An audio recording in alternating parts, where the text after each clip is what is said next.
Future gods and goddesses in training, welcome back to the channel. It's Uncle Makura. Let's get started today. Today we're talking all about Gnosis, okay? The word Gnosis means knowledge, and there's many different kinds of Gnosis. Of course, there's the Sophia, which we're going to be focusing on, which is the Gnosis of experience, as well as faith, okay? So Pietas.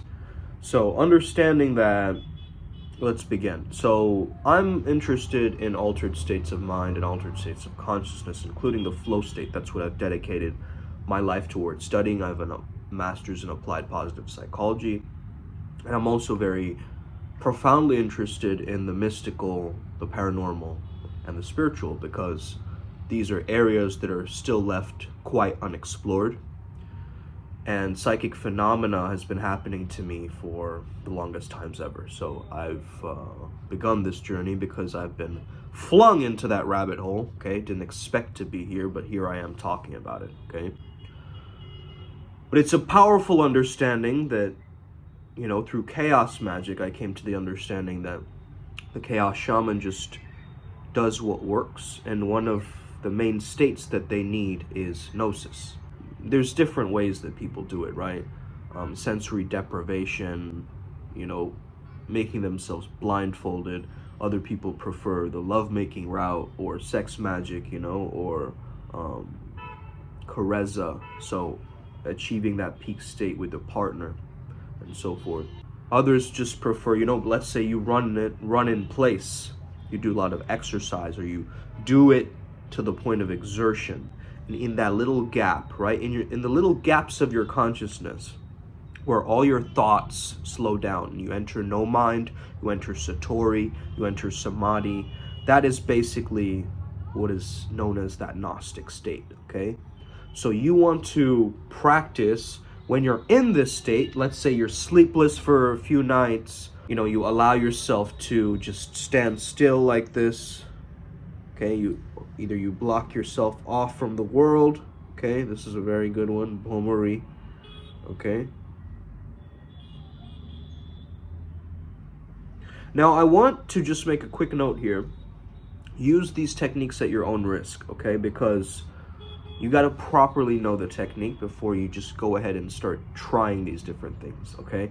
So don't go ahead and fast for like 500 days or something after this video. Like, use your own intellect and intelligence to move forward in these practices and what works for you. A very, very easy one would be just you meditating on an object, okay? A virtuous object of some sort. It could be a light code, it could be a sigil, it could be just a picture that you focus on, some end result.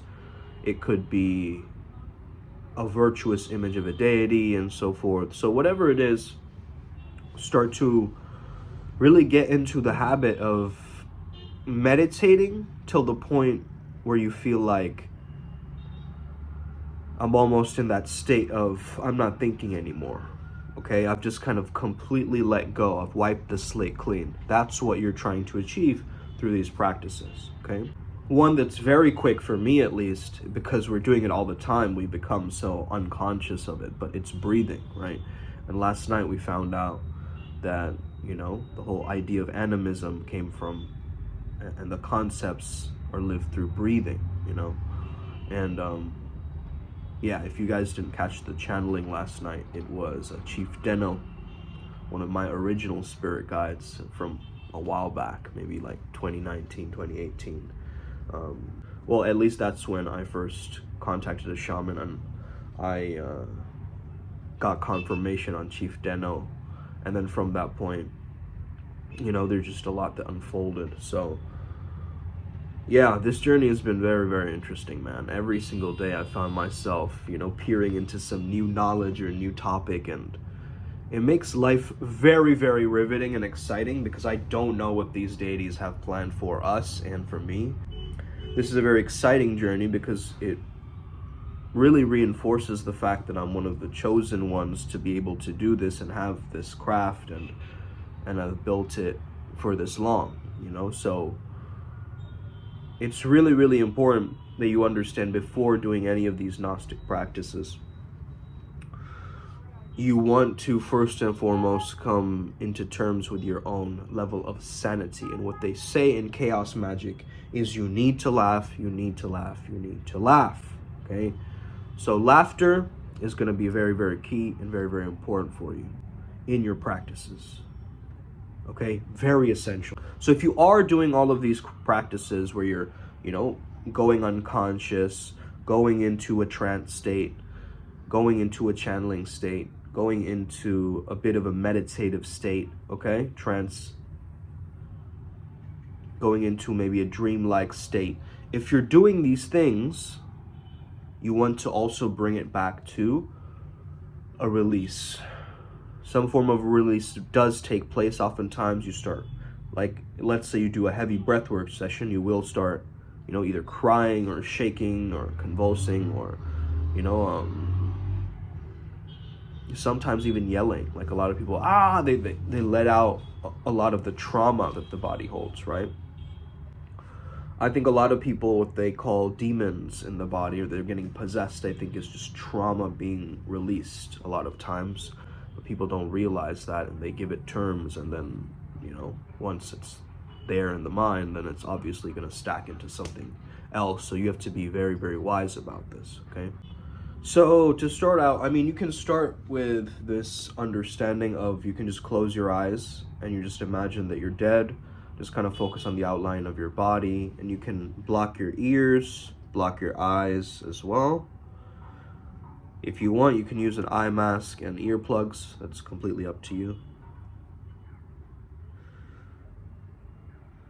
And kind of hold your breath until you get to a point of a little bit like woozy, that feeling is kicking in. That's when you focus on the image, the intention, the manifestation, okay? So you go, okay? This is why it's good to achieve that state and then hold it on that specific image. I think that's the one of the best ways to do it. Another very quick edit, which we learned last night as well, was just look at it before you sleep, okay? Have it be a part of your subconscious reality now. And so it shows up in your waking one, okay? A very quick one, but I think as you start practicing this, you'll start noticing the changes in your waking reality. Because guess what? Synchronicity is the norm of everything. Everything already is connected. So when we're experiencing synchronicities, we're just kind of noticing behind the scenes, okay? We're behind the scenes there. It's like, oh, 111, yeah, okay, I see this random string of numbers, but actually there's a deeper connectivity going on here. Okay, the right place at the right time, are you kidding me? It's something self-generated, so we have to get into the frequency of this luck, this wonder, this awe, this feeling of expansiveness and growth. We have to actually step into that, okay?